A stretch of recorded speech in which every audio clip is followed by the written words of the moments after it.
Hey folks, this is Lucid and welcome back. We are playing Late Age Man. This is our tournament game, Game 8.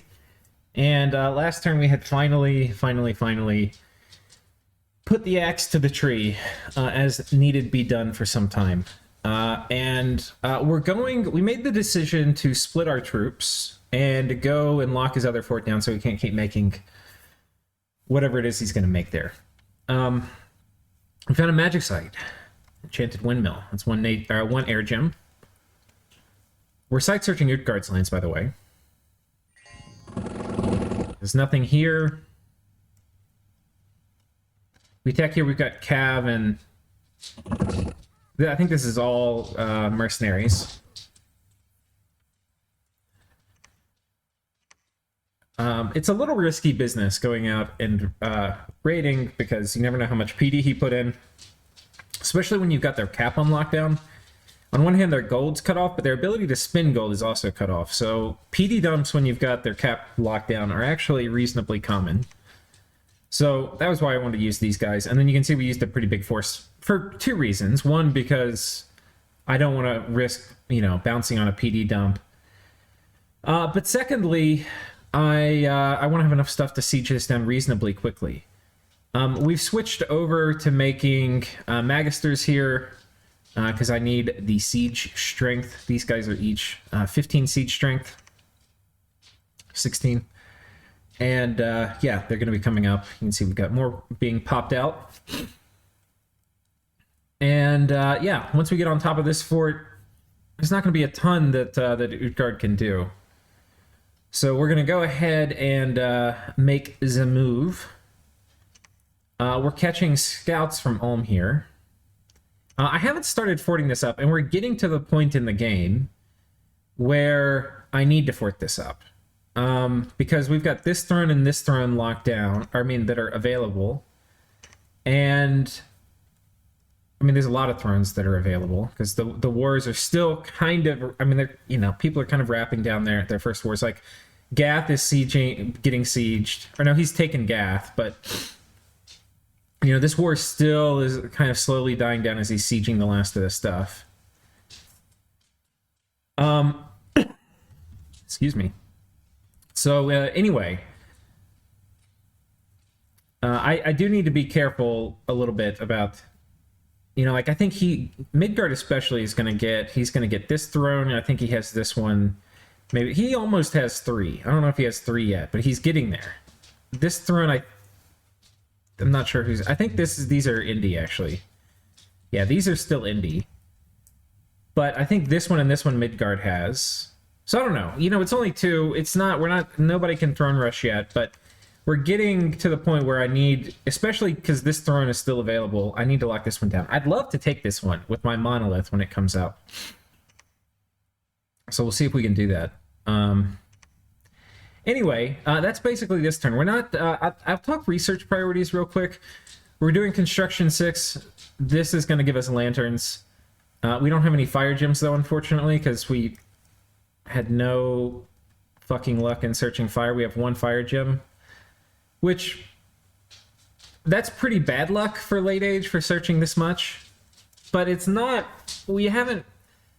And this makes it look like I haven't site searched everything. Almost everything that has not been site searched fire yet is Utgards. I found literally searching 1 or 2 fire in all my lands, I have found 1 fire gem. Which is pretty bad. It's pretty bad. So, but there's other things we're going to get in Construction 6 too, like boosters. Bows of War are pretty important for our particular strategy. And then there will be a bunch of other things.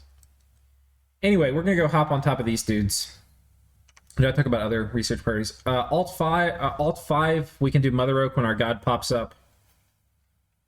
Conjuration 5 for air elementals. Pretty important. And Howl, that'll also be nice.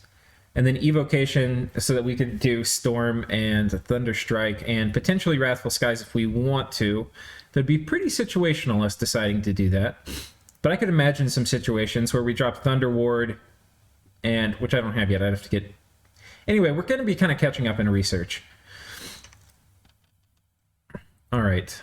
off we go. Turn 32.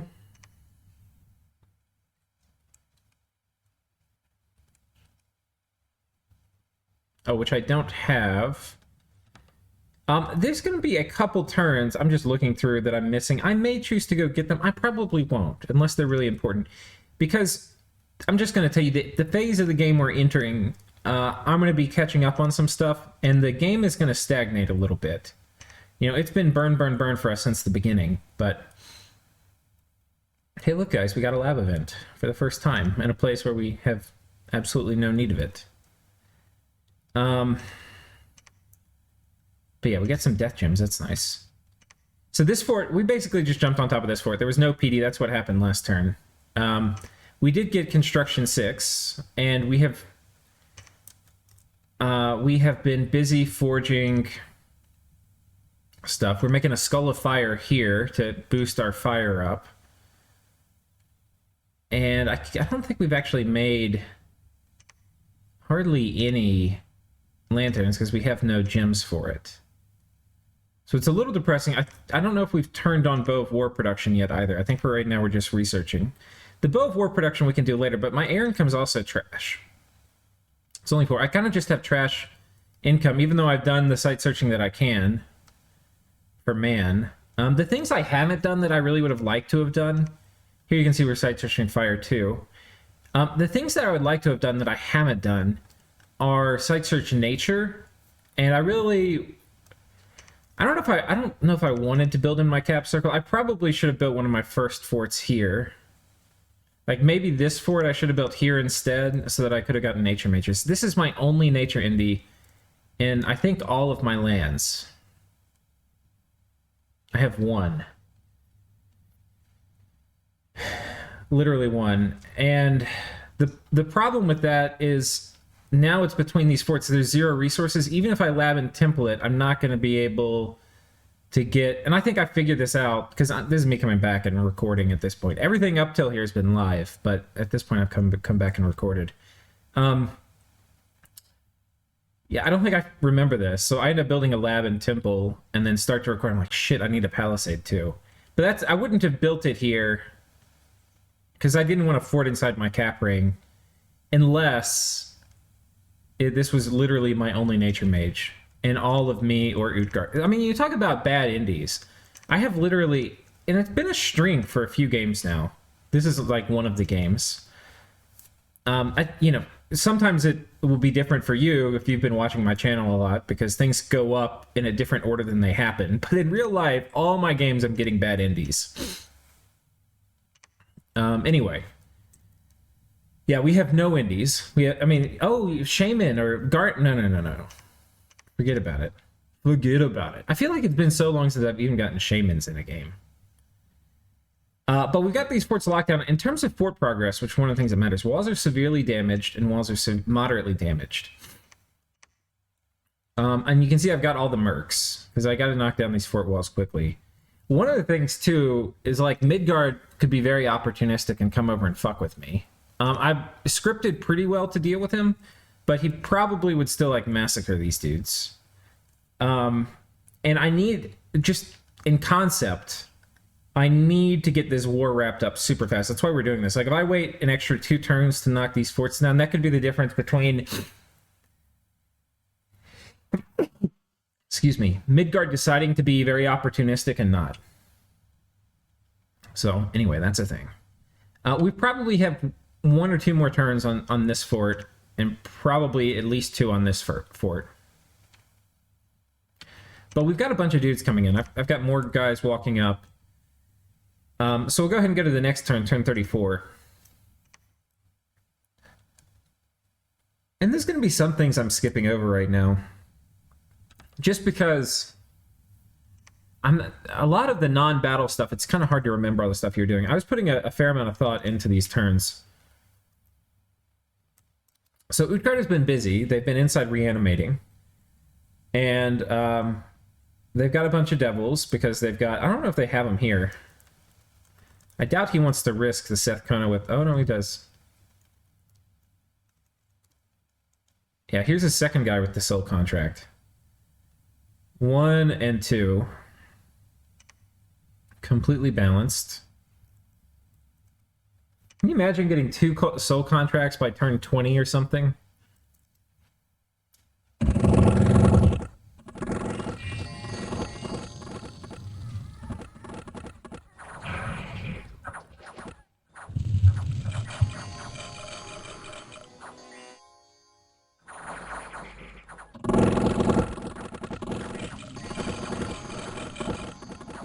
I don't think I have flaming arrows set up for this fight.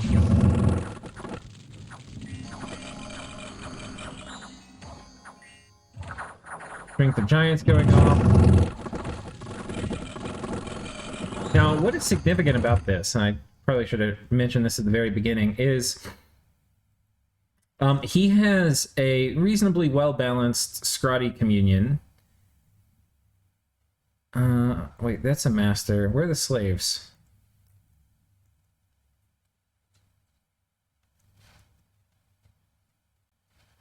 Wait. I thought he did. Maybe he doesn't. Anyway, there's a bunch of Skelly spam. I thought he had a Turbo Communion.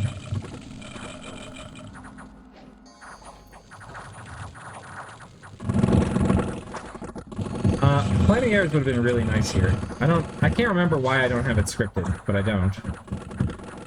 I think there was a reason. But I do have Legions of Steel and all that jazz. So these guys... this is a Tower Guard. Here's a Defender. Yeah, so 19 protection on the Defender with a big shield. These guys are pretty damn durable in the front line.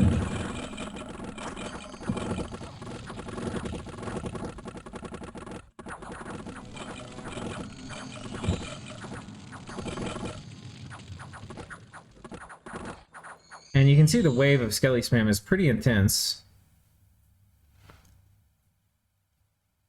Oh, wait, here are the slaves. I don't know how I missed them earlier.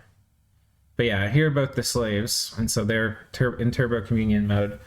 So he's just making an unreasonably large amount of Skelly spam. I do have a fair amount of priests, though.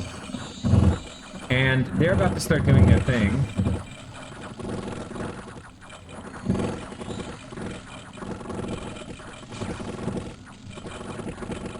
But because skeletons are pierce resistant, it's a mix of raised dead and skeletons, but it would be nice. And we're kind of killing our own front line with Shockwave a little.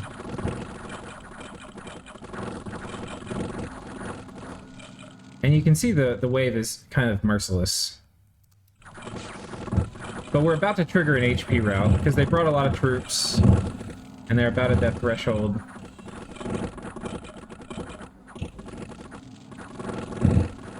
Yeah.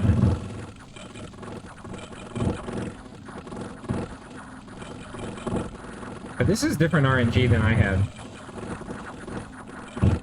Yeah, we've run out of ammo, now they move into melee. The HP route is triggered, and off we go on these dudes.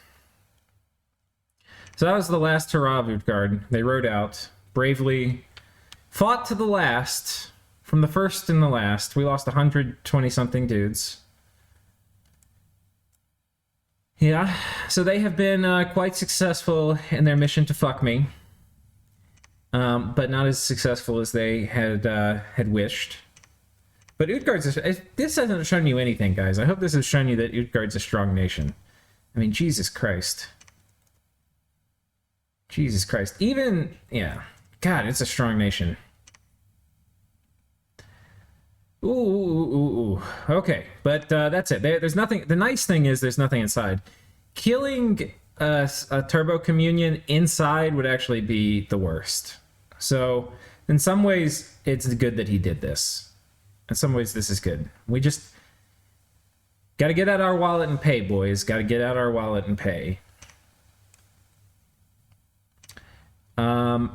I think we claimed this throne, yeah, with our prophet last turn. So I flew in my vampire, who I decided to prophet.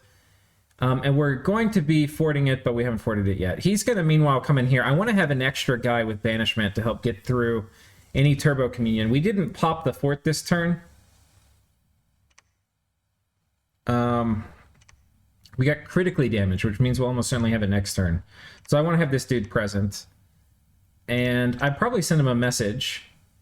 Yeah, I sent a message to Utgard saying, to think this all could have been avoided. There were several times in this engagement you could have had peaceful terms. After you took back the province I originally took from you, a lucky win in a test game that you were losing 90% of the time, I would have given you favorable terms for peace. Like, very favorable terms for peace. I would have given him probably both of these at that point, which I never wanted to do, but I would have signed that over to him. Maybe I would have asked for this, but if he insisted, I probably would have even accepted him having this whole border, which would have been horrible for me. But it would have been better for me than everything that has followed. I would have picked some other war and hopefully not had this long, grindy thing. But that was only... And I don't think it was the wrong move necessarily for me to have contested this with Utgard, because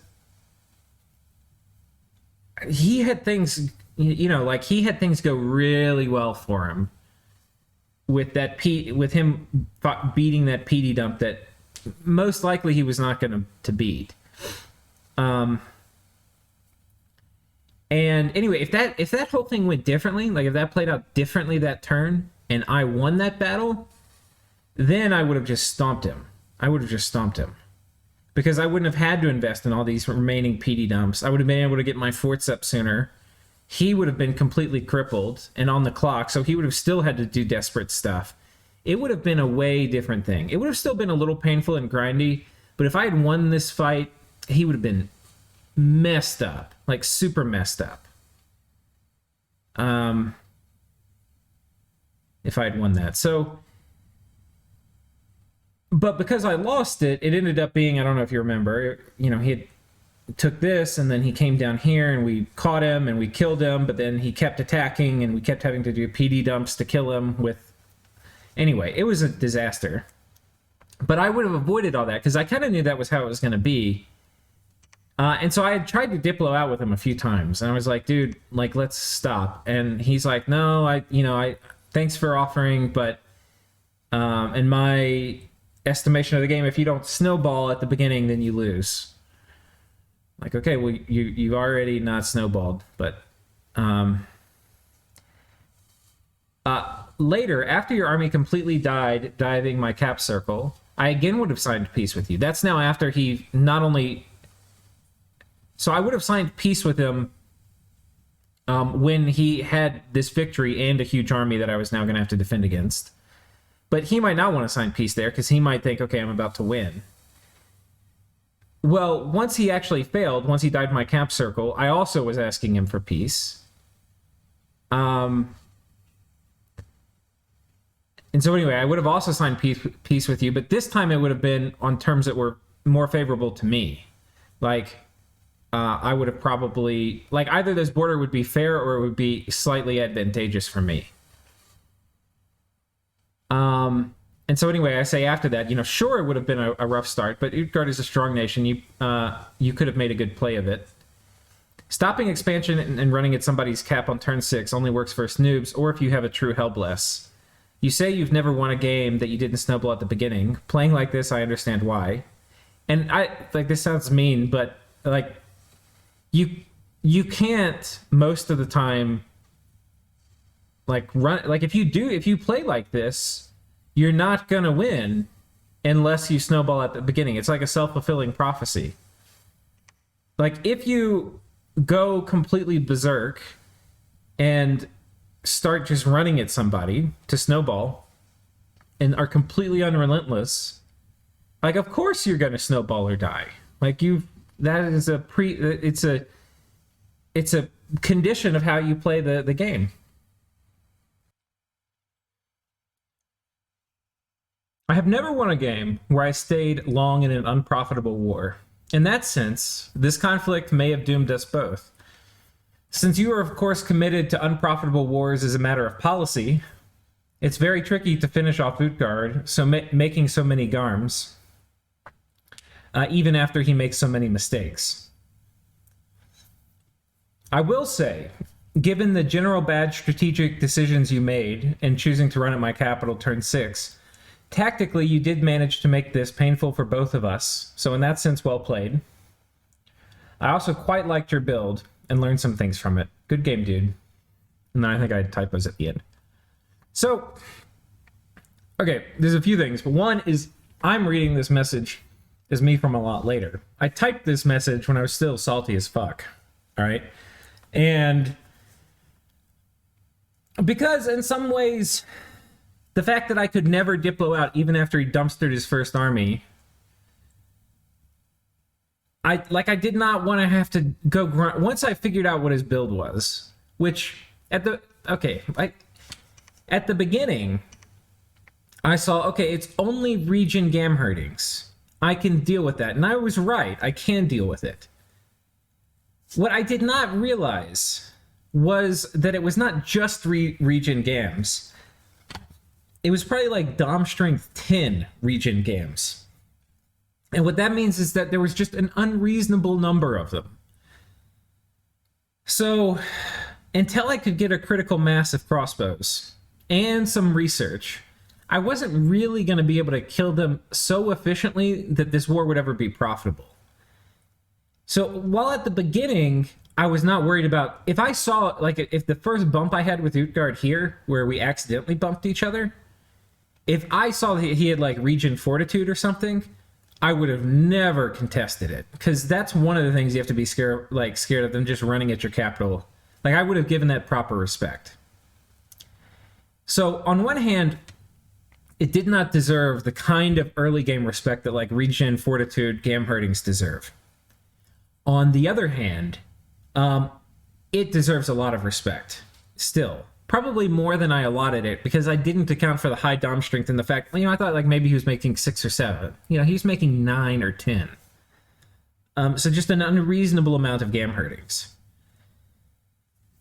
I had figured that out once he dove my capital, right? And by that time, I was willing to make peace with, at that time, because he had failed this, terms that slightly favored me, whereas before I was willing to make terms with a peace after this defense failed that favored him. But he wouldn't have it. So, I was a little upset in the sense that it's very nice to be able to Diplo with people to get out of unprofitable wars.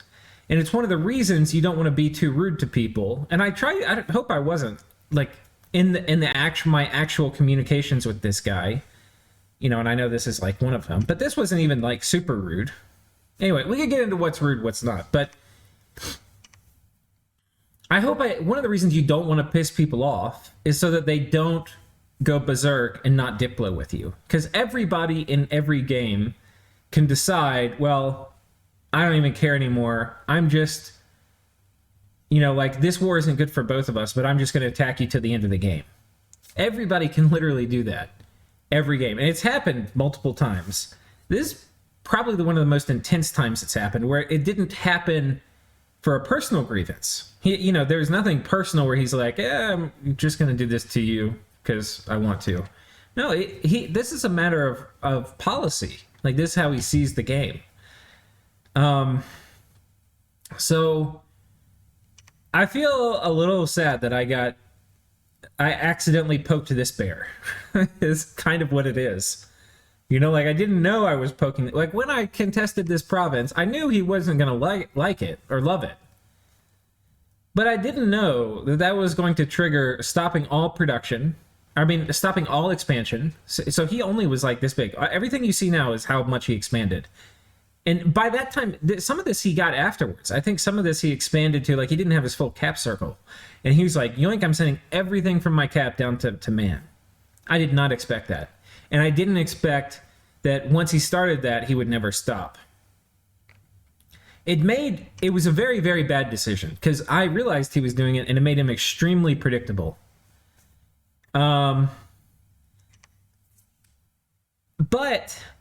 his build and tactics were good enough, and how he scripted his armies, that I still wish we're sitting here winning the war. I still wish I wasn't here winning it. I would rather, getting in a war this bad and this expensive is not good. And then we allowed ourselves to get jumped on by Immersil, which was not good. And yeah, and then we got really bad RNG with the lab and stuff to increase our losses and slow this down a bit more. So anyway, and then, you know, like this is another kind of thing that just slows it all down. And, you know, all these things kind of stack on top of each other. Like, this defensive force he had would be weaker if, you know, I was one or two, probably like 2 turns faster in knocking down his fort from Immersil not having crazy luck with RNG. Anyway. Erminsil. So, anyway. That's kind of my closing thoughts. And on one hand, I'm a little salty. On the other hand, I hope this helps him a little bit, you know, like, and I hope it helps you. You don't, almost always, if you, you can get out of bad wars is basically the takeaway, all right? And there's often, having a bad war to start with is bad, but staying in a bad war is worse. And if you get out of it, you are probably going to be able to find something better to do later. You know, like, you'll find some chaos which you can take advantage of, or some coalition you can be a part of, and it will probably kind of work okay. And usually that's a better course than grinding into an unprofitable war. Anyway, Utgard buddy, if you're watching, good game.